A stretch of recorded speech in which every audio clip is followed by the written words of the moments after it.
1953 to 1973. For 2 entire decades, the United States government ran one of the most disturbing, systematic psychological experiments ever put on paper. We're opening a very different kind of file for this explainer.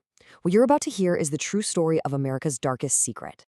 You know, when we think about secret government experiments, we usually picture these hidden, underground laboratories far away from civilization. But that just wasn't the case here.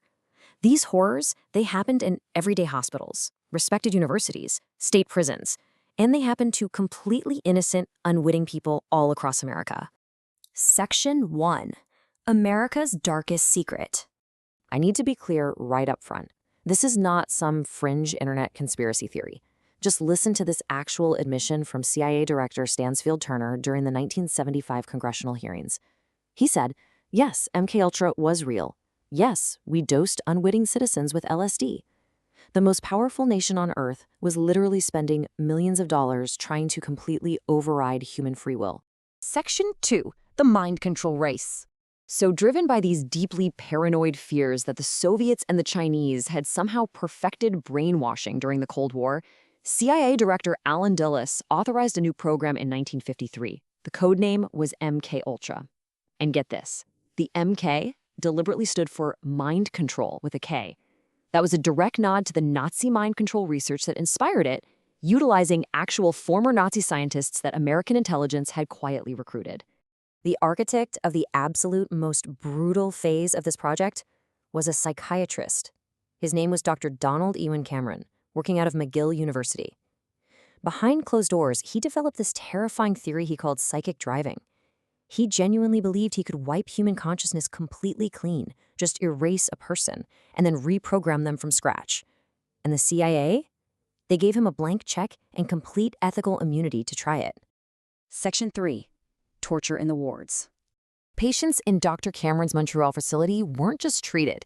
They were locked in complete sensory deprivation chambers for days on end, subjected to endless audio loops trying to forcefully overwrite their thoughts. Now, consider the number 174.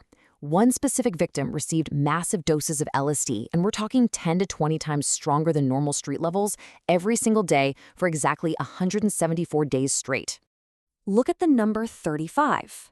Another victim was thrown into a forced drug-induced coma. For 35 whole days, they were kept completely unconscious, strapped tightly to a bed, and fed a continuous, maddening loop of audio messages. And remember, these weren't enemy combatants.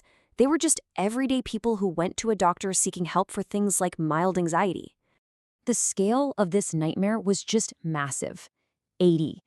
The CIA actually funded MKUltra subprograms at 80 different institutions all across the United States. We are talking about respected universities, ordinary hospitals, federal prisons, all of them operating completely in the shadows. Take Holmesburg Prison in Philadelphia, for example. Inmates there were offered just a few measly dollars to be test subjects.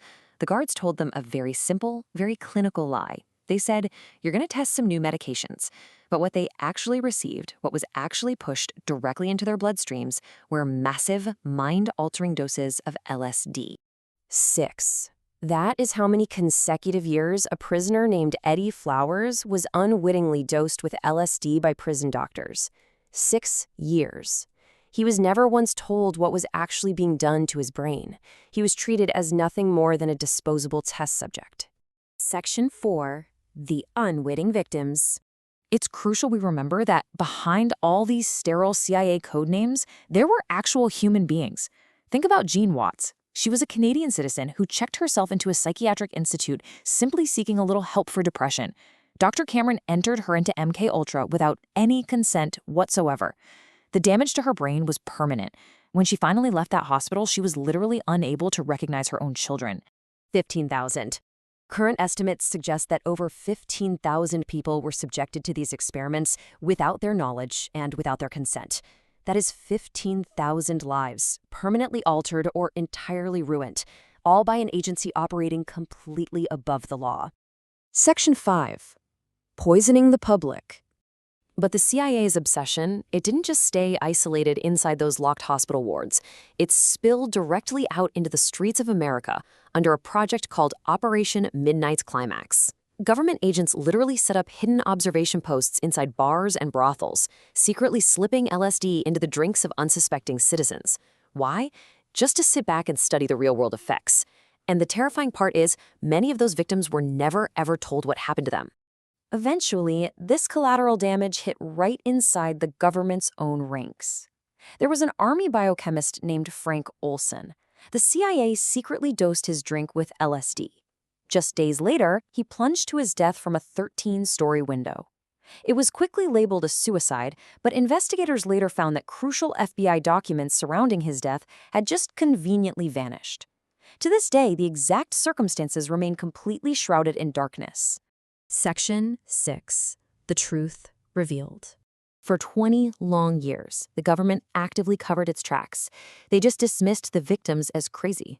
Now look at this timeline. The program was authorized in 1953, but the main architect of this psychological torture, Dr. Cameron, he died in 1967, having faced absolutely zero consequences. The program formally ended in 1973, and it wasn't until 1975 that the truth was finally dragged into the light during congressional hearings, decades too late for the victims. This whole history serves as a deeply chilling reminder. Power, when it exists without accountability, it always breeds corruption and abuse. Thousands of people were tortured under the convenient veil of national security. The government lied to the public, and the primary perpetrators, they just walked away completely untouched. We have to look closely at this history to truly understand the inherent dangers of unchecked government secrecy. Which leaves us with one final, haunting question to close out this explainer. What else don't we know? If a program of this massive magnitude could be hidden in plain sight for decades, what other classified programs are operating the shadows right now?